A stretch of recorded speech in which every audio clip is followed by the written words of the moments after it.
we go into this lesson, Lord God. In Jesus' name, let everyone say amen. Amen. Amen. Amen. I'm sorry. I just had a whole bunch of stuff just hit me in my head because of the conversation that we just had a couple minutes ago. So it'll be funny in a minute, or you'll catch on to what's going on in the brain. But I thank God for everyone joining tonight as we do what the Lord has instructed us to do, and deal with this series that he has given us, um, dealing with fit for the master's use. All right. And like I stated previously on the previous 2, 3, 4 lessons, that is not only spiritually fit, all right, but for a lot of us and some of us, it also has to be to the place where we are physically fit. All right. We have to put in just as much work physically as we do spiritually. All right. And we have to make sure that we do what is necessary, as we've stated before, to eat right. All right. And to live right. All right. Because we can't sit up there, and be 900 pounds and then sitting up there binding the spirit of heart attacks and stuff like that. It's like, nah, man, you brought that on yourself. You can't bind what you could have fixed yourself. You could have fixed that a long time ago if you would have just stopped eating, a whole fried chicken by yourself, eating 3 gallons, 4 gallons of ice cream, and then trying to wash it down with a Diet Coke, and trying to say, oh, yeah, that's my diet part. Nah. And then you go around and have pizza bites and all this other stuff. And then you wonder why you 1,000 pounds. And the next thing you know, we see you on my 600-pound life. And then next thing you know, they got to cut the door, cut the house open because they got to get a forklift in there to get you out the house. And they got to have a flatbed there because, all of this stuff. And we sit up there trying to bind the hand of the enemy, and the enemy ain't got nothing to do with that. That is because we don't have discipline. All right. We don't have discipline as saints of the Most High God. There are certain things that we are just not disciplined. And we need to learn how to be disciplined. All right. Like I stated already, not only in the natural, but also in the spiritual. You got to be disciplined in both ways and in both areas. So last week, we kind of, delved into and dealt with what's your daily diet? What's your daily diet? And, we kept looking at what are we eating? What are we ingesting? All right. And besides that, we also talked about what supplements, all right, are we taking? And sometimes we have to realize that the supplements that we take, all right, are not good supplements. All right. They will not replace the real thing. All right. They are just knockoffs. All right. They're just imitations. All right. They're not the real McCoy. All right. And when we find out and when we take the time out to eat, all right, the real McCoy, we get the real nutrients, then we'll end up growing. All right. And having what we need to be able to strive, thrive, and survive. All right. Because we need to make sure, as we stated last week and the week before, that we eat the fruit of the spirit, all right, and not the works of the flesh. All right. We need to eat the fruit of the spirit and not the works of the flesh. And so those are some of the things that we dealt with over the past 2 weeks. And so on this week, we're actually going to be moving on, all right, to the next part, which is what are you thinking? All right. What are you thinking? All right. I don't want to jump into it too much, um, but I do want to kind of get our mind going because, no pun intended. But I have some questions that I need us to ask or ask you and see for you to answer them. And it's not only, like we stated before, it's not only in the physical, but it's also in the spirit. All right. We have to pull at both ends because we're dealing with both areas of our life. All right. Because on this night, this time, a very simple question, but I need you to come up off of mute and answer this question for me. Why won't we exercise our mind? It's a very simple yet kind of weird question to ask.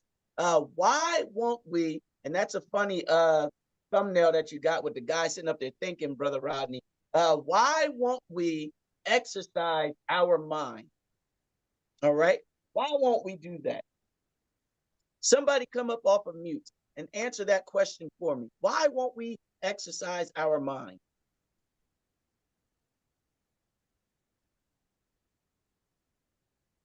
All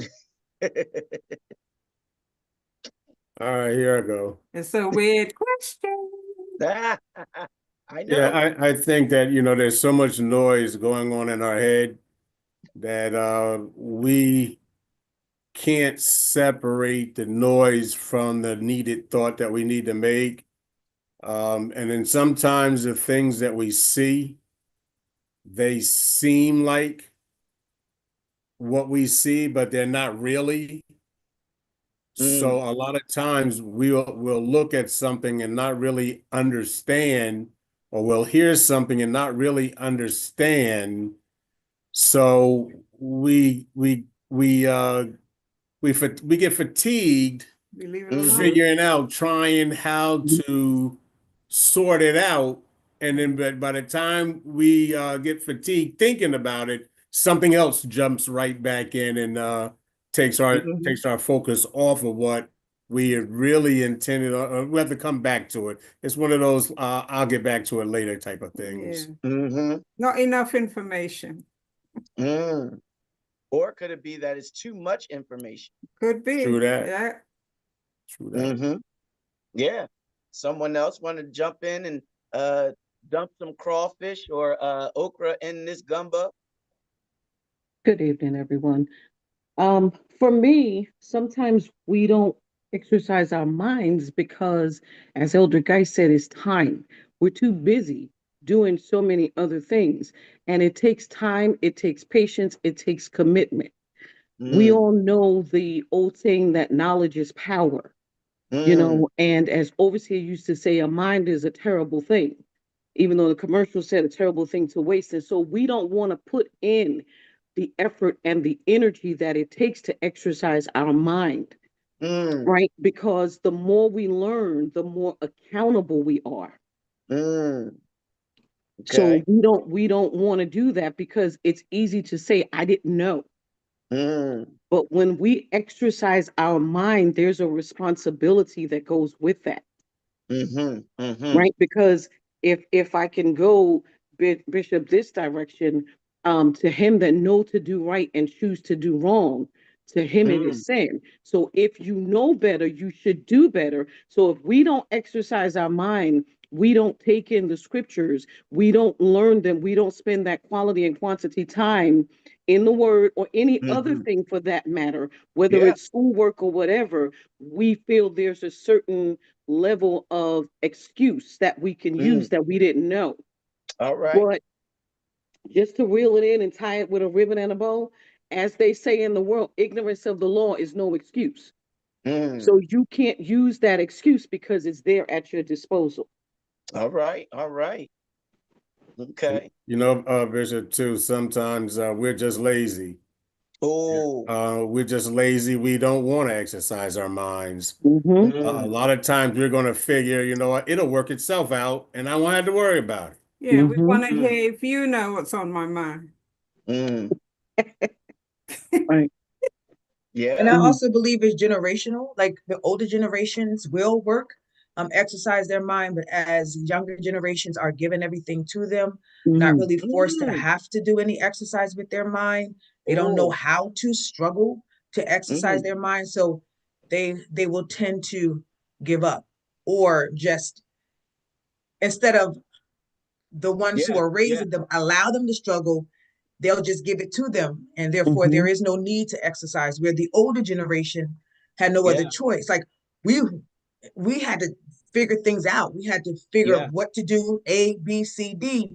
The generation now, they don't have to do that. And so their capacity to exercise, even to use their mind, is a struggle. They don't even know how to logically think. If they see paper, to throw it away. Like even those kind of things, they need you to tell them every step. So they don't use it And so as far as even muscles in our body, you lose your muscle, you lose your muscle mass, right? You see it. So you got to keep working out so that it can sustain itself. Otherwise, you be a wimp or weak, and you see it though. You see the flag. It's just in the spirit. If you don't, if you don't work out, it will become weak. So you have to work it out. Yes, yes, I love it. I didn't even, and Elder Smith, thank you for going to the place, and you didn't say it directly, but dealing with imagination. I didn't even, no pun intended, but I didn't even think about imagination because for us, we had to think up games. We had to, create, even when you think about, if I go to my childhood, I would show y'all my X-Men that's up there. I had to create a battle scene, with my toys. You created, fights. You made up your own sounds and, all those types of things. You made it up yourself, and you made your own storylines and things. Yeah, I didn't even think of that part. That was really good. Someone And else? Bishop, also with technology, we don't have to exercise our mind because dovetailing on what Elder Smith said, everything is readily available. All we got to Yeah, do is go to Google. We got yeah, AI to do the thinking for us. We got cash registers. We don't have to. We don't have to. yeah, yeah. That's really good. That's really good. I didn't. That's yeah, yeah. Because even the simple fact of, um, you know, uh, books that are read to you. Mm-hmm. You don't even Mm-hmm. have to read the Audio books anymore. books. Mm-hmm. Audio, thank you. I Mm-hmm. was trying to figure out the word Mm-hmm. audiobook. Mm-hmm. Those are very prevalent now because some people are multitasking, and Mm-hmm. and to a certain degree, I understand when they consider it reading, but to another degree, it's It's not not the reading same. because when you open up the pages, you become invested in whatever Yes. you're reading, and Yes. you have to use your Your mind. Let me just go back to it. You have to use your mind to imagine what to the paint that writer, what the picture. author is trying to picture or trying Mm-hmm. to paint a picture for you. You got to use your mind to create that. And for some, they can't do that. You know what else too, Bishop, as you're talking about the books, when we Mm-hmm. exercise our mind, we have to stay focused on a task. And so Mm-hmm. as you were speaking about multitasking, you can't exercise your mind and multitask because you are pulling yourself in 4 or 5 different directions. Right. Whereas when you're exercising your mind, when you're reading a book, that is the only thing you're doing. You're isolating Right. yourself, being invested in the book, imagining what's going on, becoming part of the Yeah. character. That takes all mental. And if you are busy doing something else, you're going to miss some pieces. Like even us talking here or listening to a webinar. If you deviate from that and do something else, you're missing some things. So Mm-hmm. you have to Mm-hmm. be fully tuned in, and that's what's going on too. We're not fully focused in or tuned into a place where we can devote 100% of our mental stamina to it. We don't have that Mm-hmm. anymore. We only can Yeah. spend 2 or 3 seconds, and then we got to go. Yeah. Yeah. Because even let me take it to church and GP, I saw you come off of mute. You also got to think about people that say, I can't stay in service for more than an hour and a half. I can't stay in Mm-hmm. service for 2.5 hours. Nah, I can't. A preacher is preaching, for, 3 hours. I can't do it. I can't do it. I have a meltdown. I really want to jump to the verse, but I'm not. All right. Someone else. Because we got the crawfish and we got the okra. Now we need the andouille sausage, Mm. and if we want the chicken in it, and somebody got to get the rice, Mm. and then somebody got to put the broth in there too. Mm. That Yeah, sounded real good right now, Bishop. I was listening about the multitasking and the reading. When you are reading, your mind is just on that, and that allows maximum absorption for what you're reading. Mm, And the audio versions like Ask Siri or Ask Alexa, you don't have to have your eyes on anything, and you can be doing something else and while you're listening. But yeah. just like Elder said, your absorption level goes down when you're doing something else and you're not invested in what you're looking at, you know. Yeah.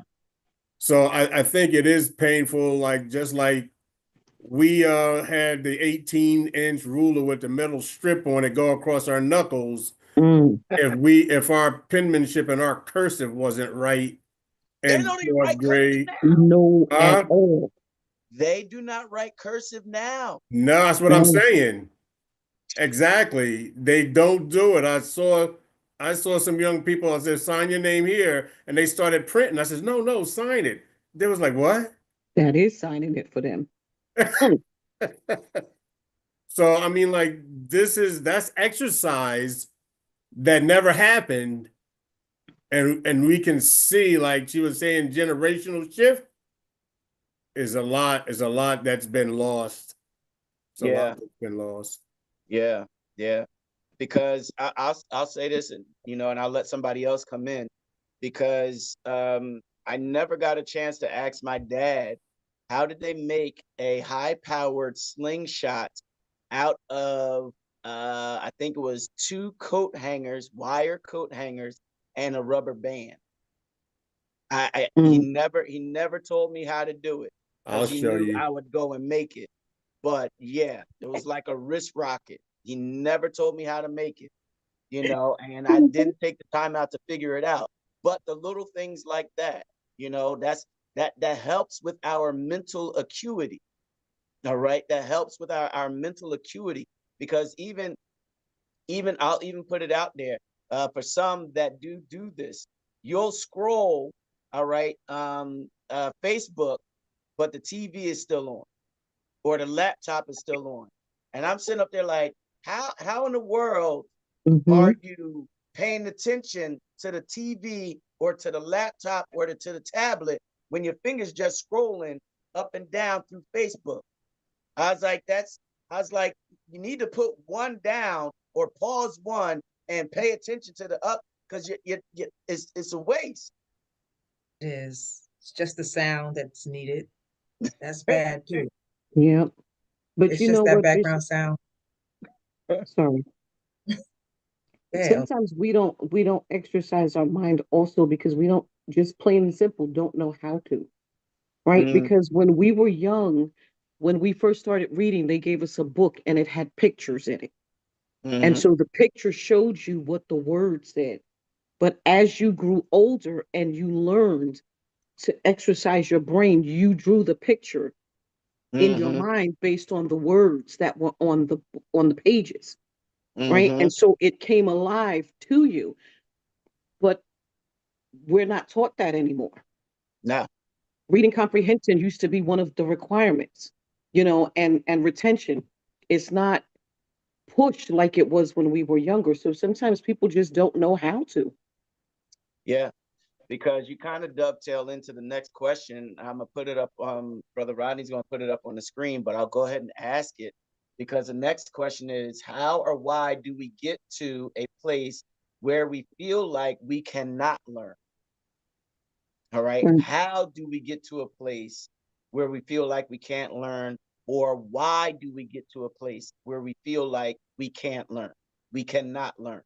It's funny. And I know we were skirting around it, and I know we were talking about it, but somebody wants to add to it.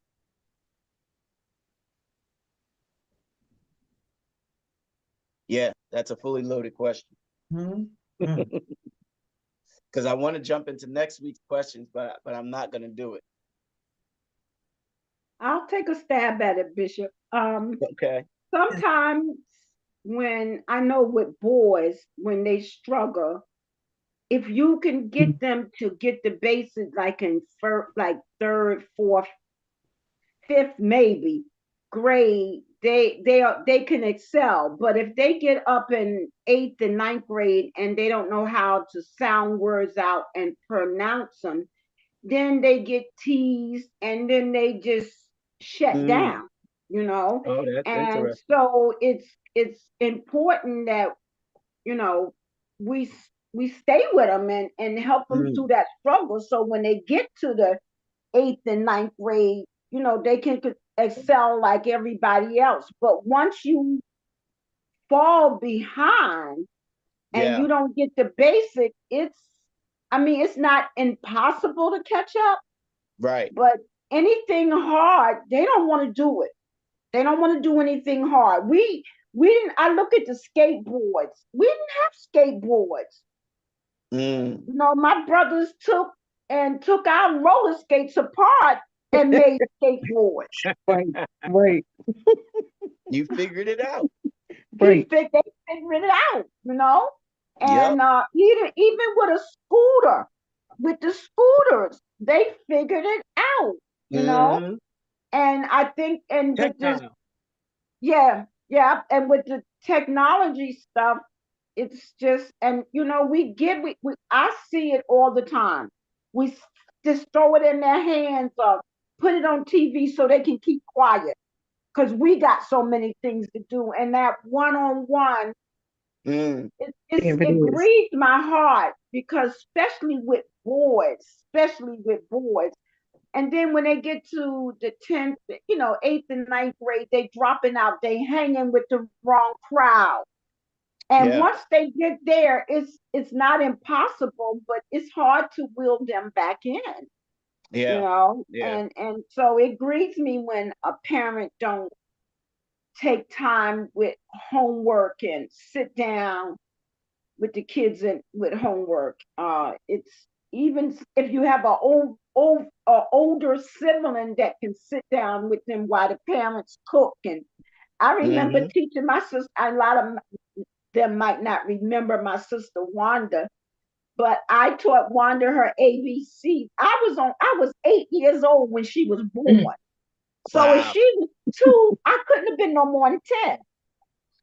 Wow. I potty trained her Mm. and I taught her her ABCs and the days of the week. Wow. Wow. And kids don't do that anymore. They don't do that.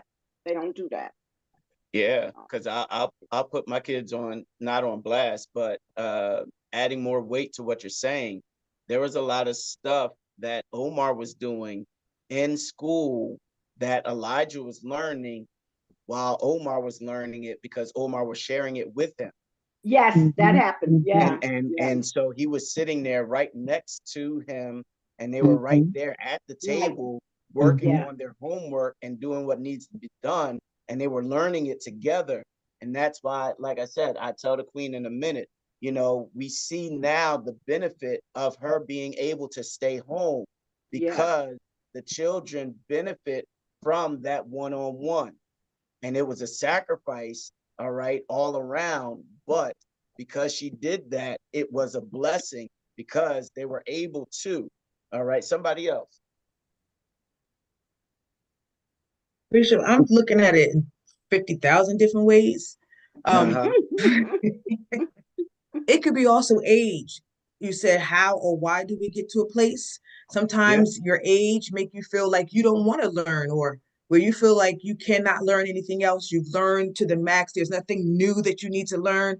And so that Mm-hmm. can cause you to become resistance to learning, because learning means there is a new way sometimes of doing things and you don't want to learn. So Mm-hmm. that could be it. Or like Deaconess Schuler said, there can be a gap where it's embarrassing because you tried to learn the way that it was presented. You did not understand, you failed, and now you feel like, well, I can't get it. It could be the way that it's been presented, the tone.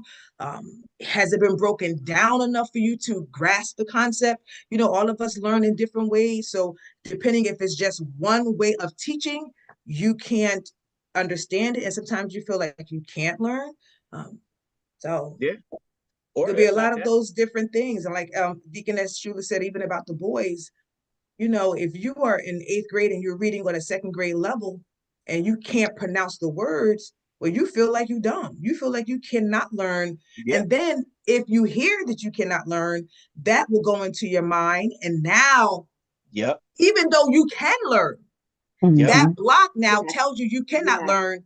And Yes. so it Mm-hmm. hinders you from learning. You are Yep. already feeling defeated. And even though Yep. you are able to learn, because we're ever learners, I tell my students that all the time. I'm your teacher, but I am still learning. And if you don't have the attitude of I'm going to learn, your Yes. mental, how can I say this? Your mentality about learning, even a new concept, can either break you or make you. So if you're determined to push it through and learn it, however way you have to learn, you'll be able to learn. But if you feel in yourself that you cannot learn, you won't learn. It will block Yeah. you from learning anything.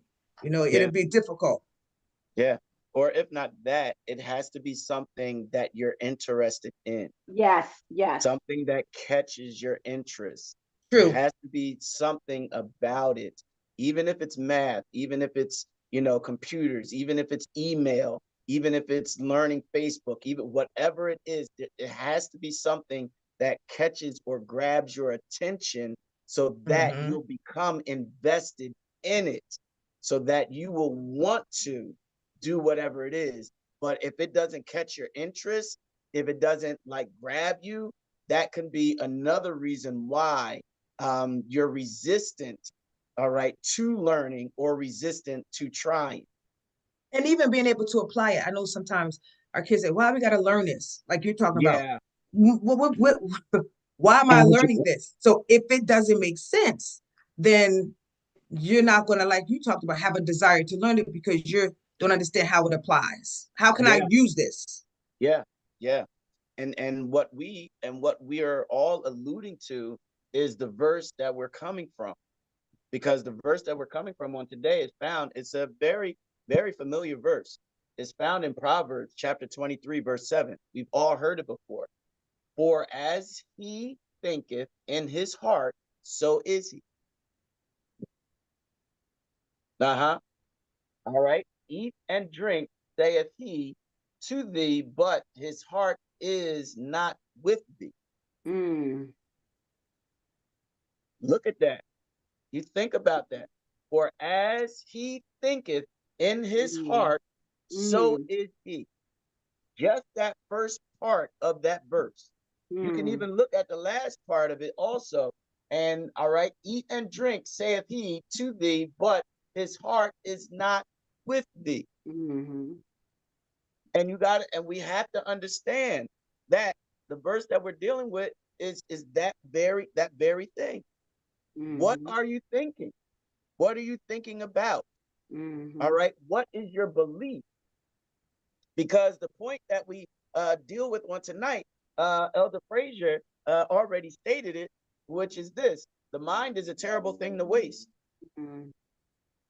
And it's not only talking about it from a spiritual perspective, but it's also talking about it from a physical perspective, because we have to understand that our mind is very powerful.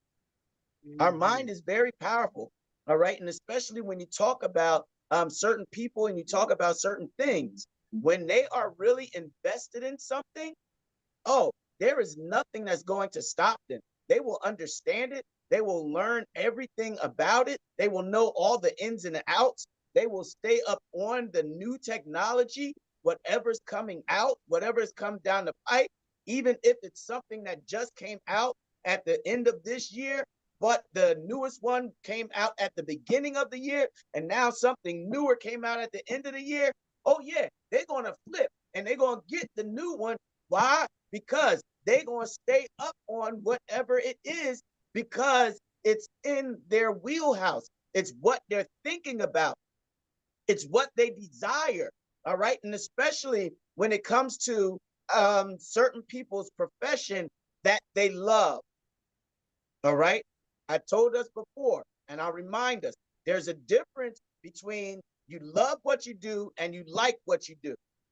All right. When you love what you do, you will do it no matter how much you get paid or whether or not you get paid at all. But you only like it because that's just something that I do. That's not something that I love. Because something that I love, oh, I'm going to learn every single thing. I'm going to do everything about all of that. Like I had told y'all before, for me, I like to cook, but I don't love to cook. All right. I love to do construction. I love everything about construction, all that type of stuff. But when it comes to cooking, no, I only like to cook. Now, can I cook? Yes, I can cook, a little bit here, a little bit there. I know how to burn water and stuff like that, but I don't love to do it. Now, granted, when it's a big event, oh yeah, I love to do that. I love to do that. When it's a big event, got a lot of people there. Oh yeah, I love to do that. But no, I just like to do. All right. So there's a difference there. And when a person really loves whatever it is, they're going to be fully invested in it. They're going to sit up there and use all of their brain power. All right. They're going to exercise their mind. They're going to exercise their spirit. They're going to do everything possible. They're going to read every book. They're going to look at every YouTube video. They're going to invest in every area. If they got to go to school, extra schooling, they're going to do extra schooling. They got to do reading, they're going to do reading. Every single thing that they need to do, they're going to do it. Why? Because they want to become prolific at whatever it is. But there's something that we have to understand when it comes to the mind. We must understand that our body will do what the mind wills it to do. All right, let me say that again. The body will do what the mind wills it to do. But we also have to look at it the other way. The body cannot force the mind to do anything. You got to realize the body cannot force the mind to do anything. All right. And if we get our mind in order, then the body will follow. Why do you say that? Because sometimes in order for us to get our body right, sometimes we got to get our mind straight. All right. Because some people be like, oh yeah, I'm going to go on a diet, but I got to get my mind right. I got to get my mind. All right. I got to get my mind thinking about that. I'm going to go to the gym. I got to get my mind geared up to go to the gym. Why? Because once your mind is set, all right, on whatever it is, there is nothing that's going to stop you. Because let me even put it in this way. If you keep telling yourself, I'm going to have a meltdown, I'm going to have a meltdown, I'm going to have a meltdown, then guess what? You're going to melt down. Even if you don't even have, listen, you don't even have anxiety. You don't even have panic attack. You don't have any of that stuff. But guess what? The more you keep telling yourself it, then guess what? The more it will happen. The more it will manifest. The more it will become, or you will become what you say. I don't have, or, oh, I got a short temper. Oh, I got a short temper. Well, guess what? You kept saying it, then guess what? It's going to keep happening. That's what will happen. Why? Because we continue to keep speaking it. We continue to keep speaking it. And so let me ask, whose mind are we using? Whose mind are we using? All right. Also, let me ask another question, just for us to think about. Whose thoughts are we thinking? Whose thoughts are we thinking? Let me even ask another question. Who's protecting our mind from outside influence? Who is protecting our mind from outside influences? All right. Because let me give us some Bible to back this up. Because Philippians 2:5 states this: let this mind be in you, which was also in Christ Jesus. So if we have the mind of Christ in us, then that means we will be thinking like him. Let me go on to another verse. All right. 1 Peter 1:13. It states this: wherefore gird up the loins of your mind. All right. Wherefore gird up the loins of your mind. Be sober and hope to the end for the grace that is to be brought unto you at the revelation of Jesus Christ. But the first part of that verse is what we're talking about. Wherefore gird up the loins of your mind. Meaning you got to put on the helmet of salvation. You got to do what is necessary to protect your mind. All right. And it's not only, all right, to protect your mind from what's coming in your ears, but also what's coming in your eyes. That's why I told us and reminded us on several occasions that we have to unplug sometimes from the news. Especially, I'm telling it, let's go back to the pandemic, especially when you saw on the news how they had they would have the count of how many people were passing away. It was just the numbers just kept going up, just kept going up. And if you stayed on that long enough and listened to that long enough and all of that, you would end up feeling the pressure, all right, the anxiety that they are sitting up there talking about coming through your TV and into your eyes, into your ears, and you would feel that. That's why we have to unplug from it sometimes. Unplug from social media. Why? Because sometimes we are consuming too much information and we are not really being diligent about protecting our mind and building up our spirit. We're building up everything else but the spirit. And also, we have to sit up there and take the time. Elder Smith said it earlier. Just as you build up the mind, guess what? Just as you exercise the mind, you got to exercise the spirit. You got to exercise the spirit. Because also, Romans 12:2 states this, and be not conformed to this world, but be ye transformed by the renewing of your mind, that ye may prove that which is good and acceptable and perfect will of God. You got to be not conformed to this world, but be ye transformed by the renewing of your mind. When was the last time your mind was renewed? When was the last time God changed? You allowed God to change your mind. When you allowed God to give you a mental upgrade. When was the last time? When was the last time? Let me even state this one. Romans 14:5 states this. One man esteemeth one day above another. Another esteemeth every day alike. This is the part that we have to really focus in on. What I'm about to say now. Let every man be fully persuaded or fully convinced in his own mind. But let me ask you, what are you fully persuaded, or what have you fully convinced yourself of in your own mind?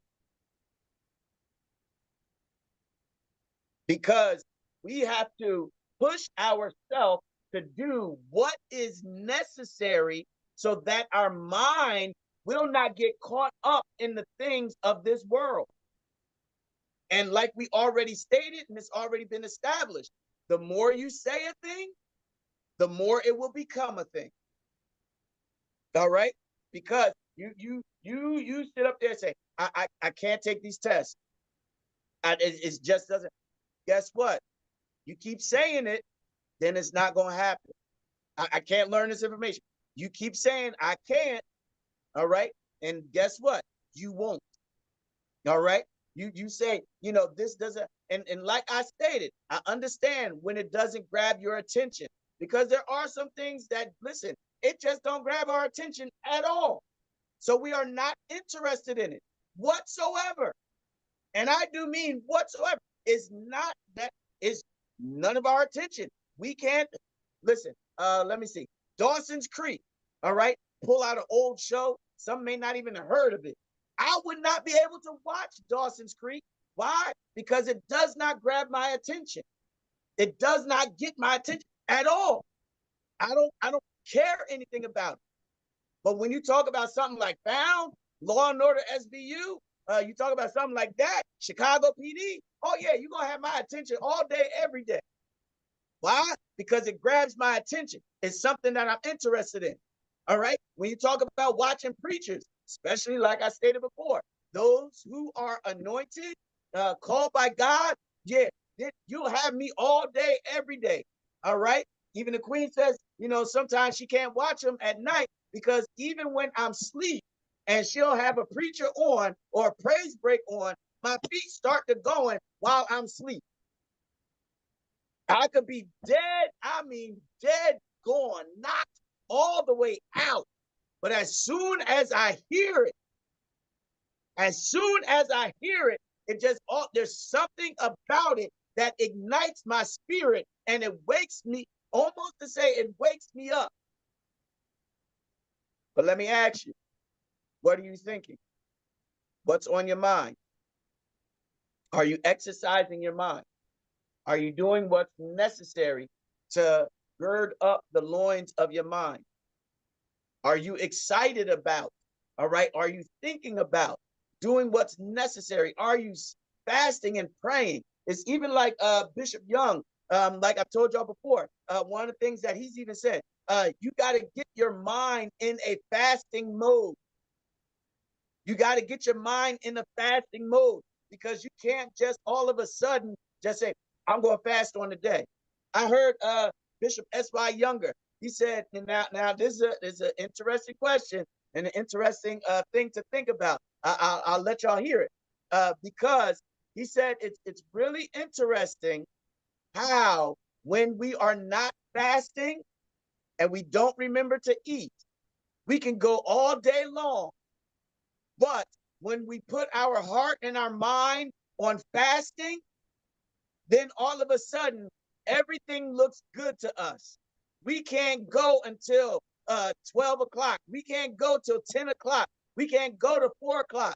But if we are just not paying attention and we're not in the fasting mode, you can go all day.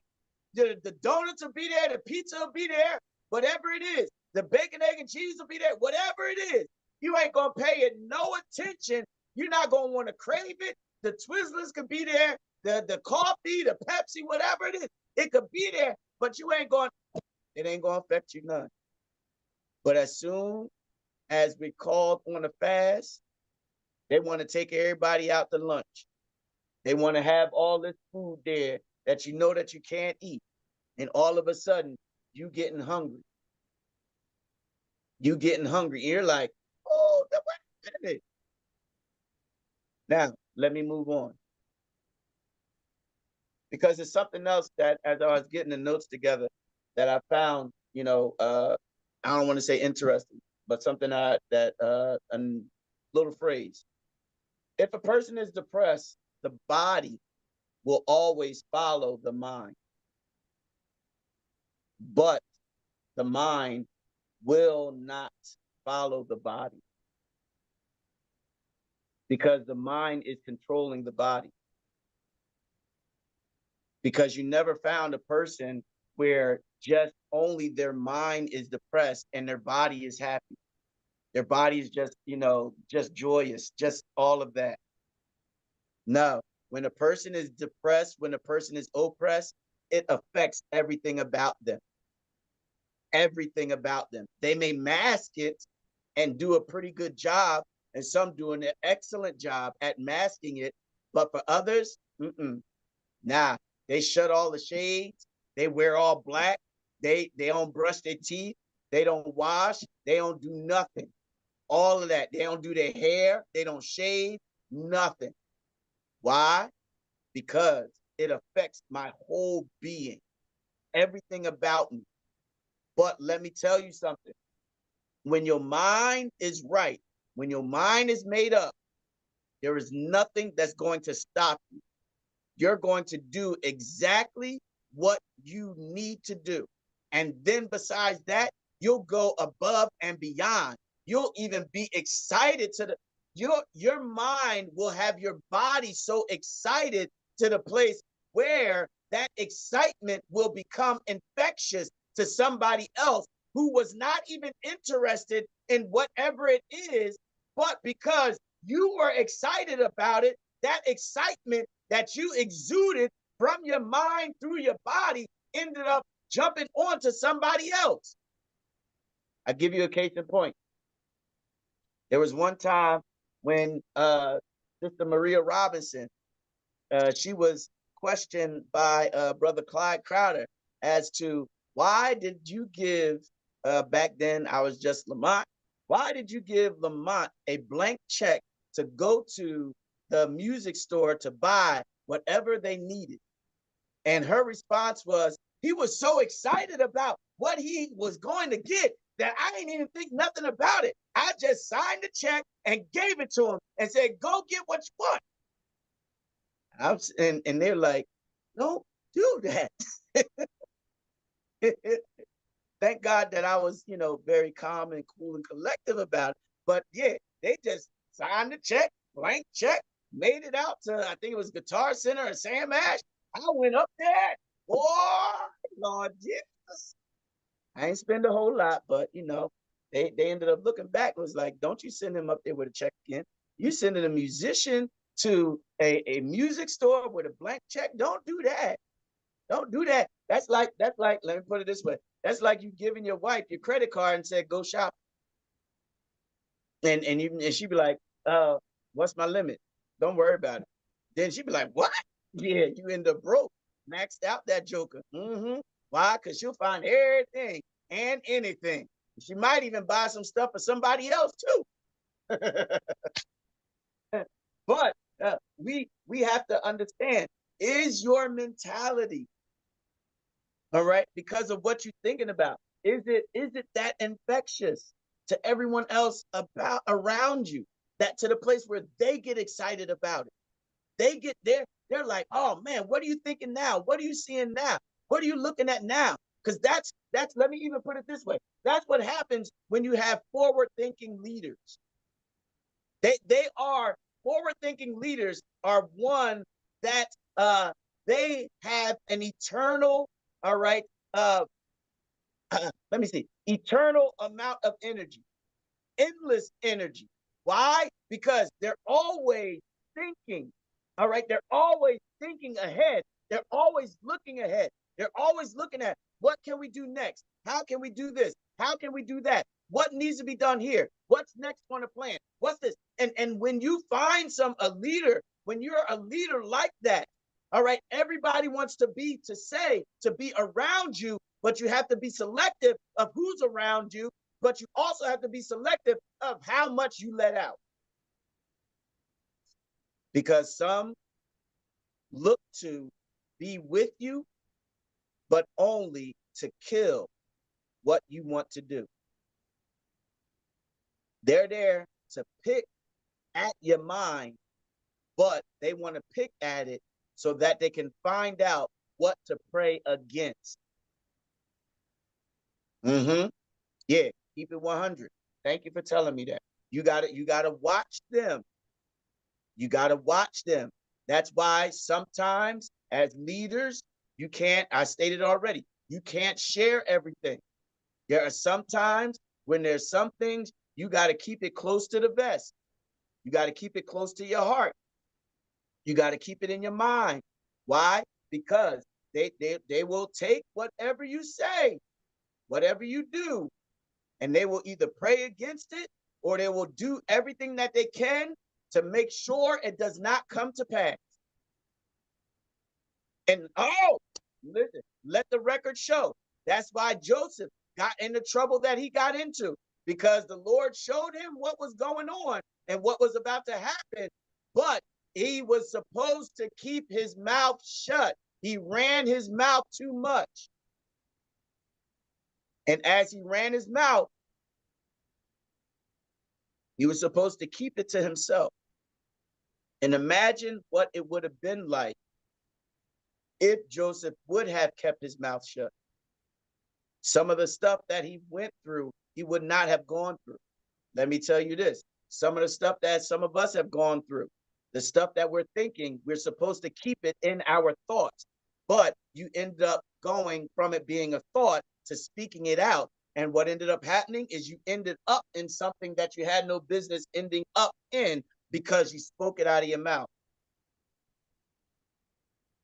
You spoke it out of your mouth, and you were supposed to keep it to yourself until God gives you the release to let it out. Because let me tell you from experience, because sometimes you keep it to the place where it is already started and it's so far ahead or so far in to say the movement All right. There's so much momentum that then you let it out, because there is, to a certain degree, nothing that a person can do at that particular point to stop it. Because not everybody is thinking the same thing. Not everybody is looking to do the same thing. Like we stated, some people are looking to tear it down. Some are looking to discourage. Some are looking to be like, nah, that ain't happening. That ain't happening. That ain't happening. Because you also think about it, the Tower of Babel, I mentioned it before.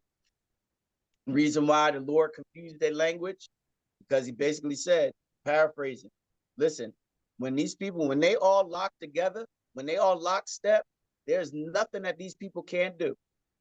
And they were building a tower because they wanted to reach to God. They wanted to get to God. And he's like, let me confuse. Listen, when the church is at its, when a church, when a ministry is at its strongest, is when the leadership has one mind, one goal, one vision. And then besides that, not only the leadership, but the members have the same thing. Everybody is speaking the same language. Everybody is going after the same thing. When that happens, there's nothing that can stop them. There's nothing that can stop that ministry. Why? Because they're looking and they're seeking to please God in everything that they do. So let me ask, what are you thinking? What have you been thinking? Are you exercising your mind? Or let me ask, is there a war going on in your mind? Where one part of you wants to grow in God and do the things of God, but the other part of your mind wants to do what it wants to do. Because like I said, there's a war in my flesh. There's a war in my members. When I want to do good, I do evil. But when I do evil, I want to do good. And when I want to do good, I do evil. When I do bad, I do good. This, that. It's a war in the body, a war in the mind, a war in the spirit, where the spirit is warring against the flesh and the flesh against the spirit against the mind, and the mind against the spirit. Which one are you exercising? Which one are you not exercising? Which one is stronger? Which one is weaker? We can tell by your actions. We can tell by your actions. We can even tell by the words. And even, let me put another one. We can even make it more plain. We can tell by your attendance or lack of. And we're just looking at the outside. We're not judging or anything like that. No, we're just looking and seeing and be like, nope. Those who are serious. Let me put it this way, and then I'm done. Unless somebody has something that they want to add or something that they want to say. Those who are really serious about being fit for the master's use, they will go hard every single day. Just like those who are serious about the gym. Some who are getting ready for a certain role or want to get really in shape, they will go to the gym and work out 3 times a day. Literally. They'll go in the morning, they'll go in the middle of the day, and they'll go at night. That's when then besides that, they will also change their diet. But let me ask you, how hard are you going after God to exercise your spirit, to exercise your mind, to build it up, to trim away the sin so that you're physically, spiritually fit for the master's use? Because it starts with your mind. When you get your mind right, everything else will follow. But work on that mind. Like it already stated, let this mind be in you, which was also in Christ Jesus. As a man thinketh, all right, in his heart, so is he. That's all I have for us on tonight, unless somebody else has something that they want to say or something that they want to add. All right, I'll take the silence as a no. Listen, y'all, my name is Bishop Lamont Brown. I'm the pastor of Faith Baptist Tabernacle here in Asbury Park, New Jersey, where we are evangelizing to the family while building disciples. Just want to remind you of this one thing. It's already done. Just got to catch up to it. Peace. Good lesson, Good night, Bishop. Good everybody. Good lesson. night. Good